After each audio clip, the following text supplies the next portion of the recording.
Hello everyone, and today we will see the nodal analysis, one of the important topic in basic electrical. And throughout basic electrical, we will use these two analysis, two methods. The first one is mesh analysis, mesh method, and second one is nodal method. है ना, circuit को solve करने के लिए ये दो technique हम लोग यूज करते हैं mostly. So what is a nodal analysis? Basically, nodal analysis is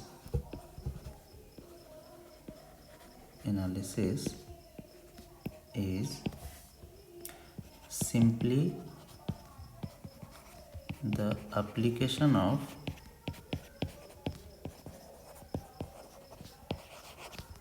KCL, Kirchhoff's current law, उसी का एप्लीकेशन है. ठीक है. This method is best suited for a circuit having current source.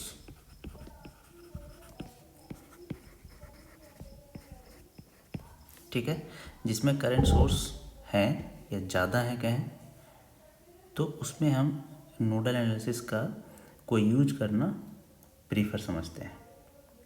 ठीक है. इसके लिए कुछ स्टेप्स हैं जिसको हम लोग फॉलो करेंगे जब हम नोडल एनालिसिस अप्लाई करेंगे किसी सर्किट पर. तो steps to solve the circuit using nodal analysis.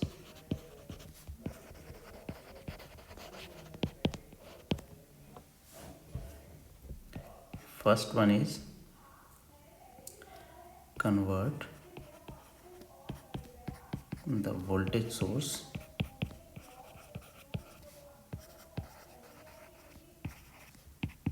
into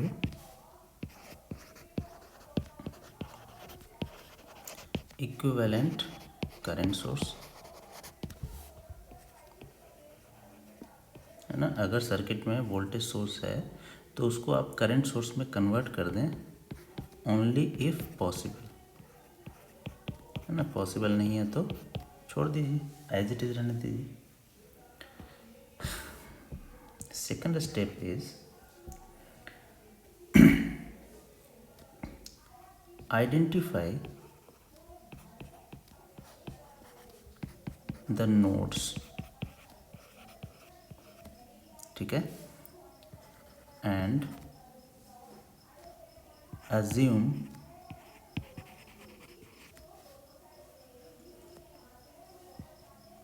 voltage of each node.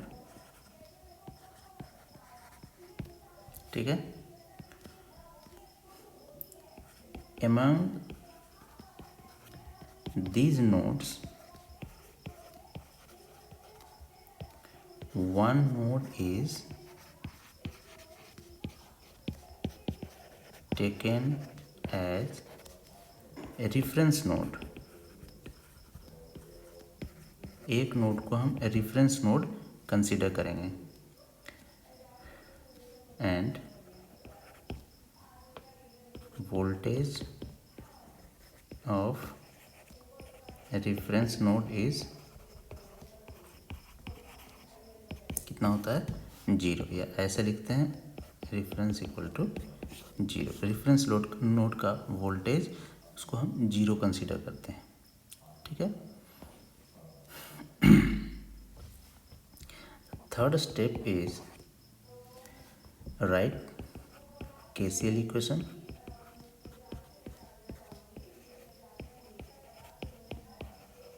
है ना, for all the nodes and solve them, उसको सोल्व करके और नोड के वोल्टेज को आप फाइंड आउट कर लें। जैसे मेश एनालिसिस में मेश करंट को फाइंड करते थे, उसी तरह से नोड एनालिसिस में नोड वोल्टेज का वैल्यू हम फाइंड आउट करते हैं। ठीक है, तो ये था कुछ स्टेप्स जिसको हम फॉलो करते हैं और नोडल एनालिसिस को अप्लाई करते हैं। अब हम इसके लिए एक एग्जांपल लेते हैं और उस एग्जांपल को समझते हैं कि कैसे हम नोडल एनालिसिस अप्लाई करें किसी सर्किट में। तो यहाँ पर अब मैं एग्जांपल ले रहा हूँ।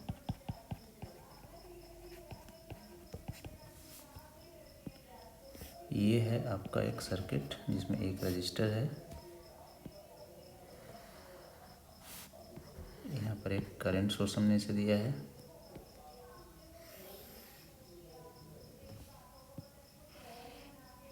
उसके बाद यहाँ पे एक वोल्टेज सोर्स है अलॉन्ग विथ रजिस्टर, एक यहाँ पे वोल्टेज सोर्स है अलॉन्ग विथ रजिस्टर, और यहाँ पे एक रजिस्टर है और एक रजिस्टर यहाँ पर है।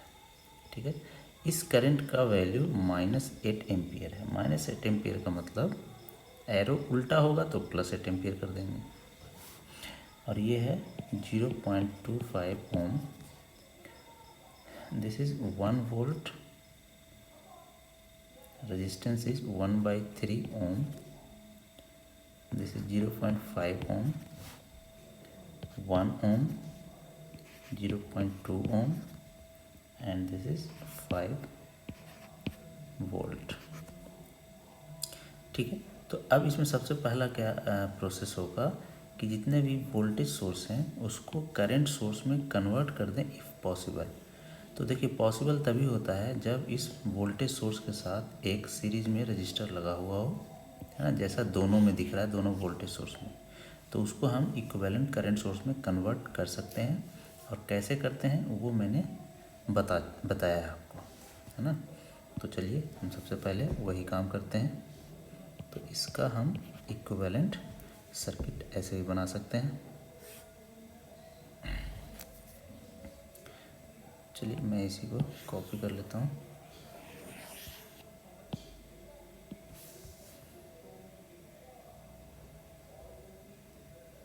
ये आपका है ना सर्किट है। इसमें हम क्या करेंगे कि जो करंट वोल्टेज सोर्स है उसको हम करंट सोर्स में कन्वर्ट करेंगे, है ना। देखिए, करंट सोर्स में जब कन्वर्ट करते हैं तो क्या होता है, रेजिस्टेंस एज इट इज़, और यहाँ पर एक करंट सोर्स ऐसे लग जाता है इसके पैरेलल में, और डायरेक्शन इस तरह से। ये डायरेक्शन किस डायरेक्शन में होता है, करंट का एरो जिस डायरेक्शन में वोल्टेज सोर्स का पॉजिटिव पोलैरिटी होता है ना। जैसे अगर आप ऐसे कहें, इस तरह से है ना, ए बी, तो इसका इक्विवेलेंट करंट सोर्स होगा ए बी, और यहाँ से ऐसे इसके पैरेलल में करंट, और डायरेक्शन इधर, जिधर पॉजिटिव रहेगा उसी डायरेक्शन में ऐसे। मतलब हुआ कि पॉजिटिव जो टर्मिनल है यहीं से ये वोल्टेज सोर्स करंट देता है ना दूसरों को, तो उसी डायरेक्शन में हम करंट सोर्स यहाँ कंसीडर करेंगे। तो ये बन गया। रेजिस्टेंस का वैल्यू सेम वही रहेगा 1/3 ओम। करंट सोर्स का वैल्यू क्या होता है, करंट सोर्स का वैल्यू होता है वोल्टेज डिवाइडेड बाय रेजिस्टेंस, है ना। तो ये हो जाएगा 3 एम्पियर। ठीक है, जैसे अगर ये V है, ये R है, तो I का वैल्यू क्या हो जाएगा, IS V/R, और resistance R as it is रह जाएगा। तो इसी के अकॉर्डिंग हम करेंगे। अब दूसरा रजिस्टर और सोर्स यहाँ पर है ना, इसको भी हम कन्वर्ट करेंगे। तो रजिस्टर को तो एज इट इज़, और यहाँ पर एक करंट सोर्स ऐसे लग जाएगा और डायरेक्शन करंट सोर्स का किधर होगा, जिधर पॉजिटिव प्लेट ऊपर की तरफ था तो हमने ऊपर की तरफ कर दिया। ये है 0.2 ओम और करंट कितना हो जाएगा, वोल्टेज डिवाइडेड बाय रेजिस्टेंस। तो वोल्टेज था 5 डिवाइडेड बाय 0.2 है ना, 5 डिवाइडेड बाय 0.2, इसका मतलब 25 एम्पियर। ठीक है, तो अब समझ गए हो आप लोग कि हम कैसे कन्वर्ट करते हैं और क्यों हम कन्वर्जन पढ़े थे, है ना। तो यहाँ पे आप यूज कर सकते हैं। अब आपको आइडेंटिफाई करना है टोटल नोड्स कितने हैं। तो देखिए नोड्स 1, 2, 3 एंड 4। ये 4 बेसिकली सबको मिलाकर ही एक ही है ना। रेड से जो मैंने दिखाया है वो सारे एक ही पॉइंट से कनेक्टेड हैं, तो ये एक ही नोड कहलाएगा। तो सपोज इसको हम नोड कह देते हैं 1, node 2, node 3 and this is ऐसे करके नोड 4। ठीक है, अब इसमें से एक नोड को हम रेफरेंस मानेंगे जिसका वोल्टेज 0 होना चाहिए। तो जनरली उसी को रेफरेंस मानते हैं जिससे maximum number of branches connected होते हैं। तो जनरली हम इसको ऐसे कर दिए, है ना, इसको हमने रेफरेंस मान लिया, मतलब V4 इक्वल टू 0 और यही हमारा है रेफरेंस नोड। 1 का वोल्टेज है V1, 2 का वोल्टेज है V2, 3 का वोल्टेज है V3। तीनों जो नोड है उसका वोल्टेज हमने कंसीडर कर लिया और चौथा नोड का वोल्टेज हमने 0 ले लिया जिसको हमने रेफरेंस कह दिया। अब हम ईच नोड पे KCL अप्लाई करेंगे। Apply KCL at node 1। ठीक है, नोड 1 पे KCL, ये रहा नोड 1 और इस पे KCL। तो ध्यान रखना है आपको KCL अप्लाई करते समय कि जिस नोड पे आप KCL अप्लाई कर रहे हैं आपको मानना है कि उस नोड का वोल्टेज, जितना भी वोल्टेज है इस सर्किट में उन सबसे बड़ा है वोल्टेज, है ना। अगर नोड 1 पे आपको KCL अप्लाई करेंगे तो V1 को सबसे बड़ा वोल्टेज मानना है आपको। तो अब आपको पता है कि current always flows from higher potential to lower potential, मतलब अब करंट इस रजिस्टर में किधर फ्लो करेगा, इस डायरेक्शन में, अवे फ्रॉम नोड। इस रजिस्टर में भी away from node he current flow करेगा क्योंकि V1 हायर पोटेंशियल है और बाकी का जितना पोटेंशियल लोअर है। तो हायर से लोअर करंट तभी जाएगा जब करंट का डायरेक्शन ऐसा रहेगा। ये सिर्फ हम उसी के लिए कह सकते हैं जिस रजिस्टर कनेक्टेड हो उस नोड से। अब करंट सोर्स अगर कनेक्टेड है तो करंट सोर्स तो अपना फिक्स वैल्यू होता है उसका और डायरेक्शन फिक्स होता है। तो वो जो है करंट का डायरेक्शन और मैग्नीट्यूड इस पोटेंशियल वोल्टेज पे डिपेंड नहीं करेगा। यहाँ जो करंट सोर्स है इसका वैल्यू फिक्स है और मैग्नीट्यूड भी फिक्स है, डायरेक्शन भी फिक्स है। तो ये अपना इंडिपेंडेंट है, इसको इस वोल्टेज से कोई लेना देना नहीं। तो इसी के अकॉर्डिंग हम यहाँ पे KCL इक्वेशन लिखेंगे नोड 1 पे। तो क्या लिखेंगे, ऑल इनकमिंग करंट का sum is equal to all outgoing current का सम, है ना। तो इनकमिंग करंट कौन कौन सा है, -8 एम्पियर और दूसरा कोई इनकमिंग करंट नहीं है। इनकमिंग करंट का मतलब नोड 1 पे जो करंट इंटर कर रहा है, जो आ रहा है, उसी को हम इनकमिंग करंट कहेंगे। तो -8 इक्वल टू 1/3 ओम में कितना करंट फ्लो करेगा, तो वो करेगा V1 minus V2 divided by 1/3। यही होता है ना। अगर हम यहाँ पे एक रजिस्टर ऐसे लें, ठीक है, V1 V2 और इसका रेजिस्टेंस R है और कहें कि इस डायरेक्शन में करंट आपको फ्लो कराना है I, तो I का वैल्यू क्या हो जाएगा, V1 minus V2 divided by R। Potential difference V1 minus V2 divided by resistance, यही हो जाएगा करंट। वही हम यहाँ पे अप्लाई किए हैं।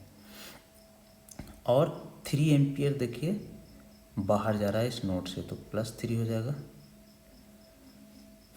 एंड प्लस 0.25 ओम में भी करंट बाहर जाएगा। कितना हो जाएगा value? V1 minus V3 divided by 0.25। ठीक है, तो ये हो गया आपका इक्वेशन 1, है ना। उसी तरह से apply KCL at node 2। Node 2 पे जब KCL अप्लाई करेंगे तो क्या लिखेंगे? सारे इनकमिंग करंट का sum equal to outgoing current का सम। अब जैसे मैंने बताया कि जिस नोड पे आप KCL अप्लाई करेंगे आप मानेंगे कि उस नोड का वोल्टेज सबसे बड़ा वोल्टेज है, तो इसका मतलब है कि V2 सबसे बड़ा वोल्टेज है। तो अब करंट रजिस्टर में किधर फ्लो करेगा? जो V2 से कनेक्टेड है, ऐसे, इसमें भी ऐसे और इधर भी ऐसे, तीनों रेजिस्टेंस में करंट बाहर निकलता हुआ नोड 2 से। तो आप लिख सकते हैं KCL अप्लाई करने में कि V2 माइनस 1 ओम रजिस्टर में कितना करंट फ्लो होगा? तो V2 माइनस V4 कितना है? 0 है, डिवाइडेड बाई 1 प्लस 0.5 ओम में कितना करंट फ्लो करेगा? V2 minus V3 by 0.5 plus 1/3 ओम में V2 माइनस V1 बाई 1/3, है ना, is equal to incoming current है 3 एम्पियर। तो ये हो गया इक्वेशन 2। Similarly apply KCL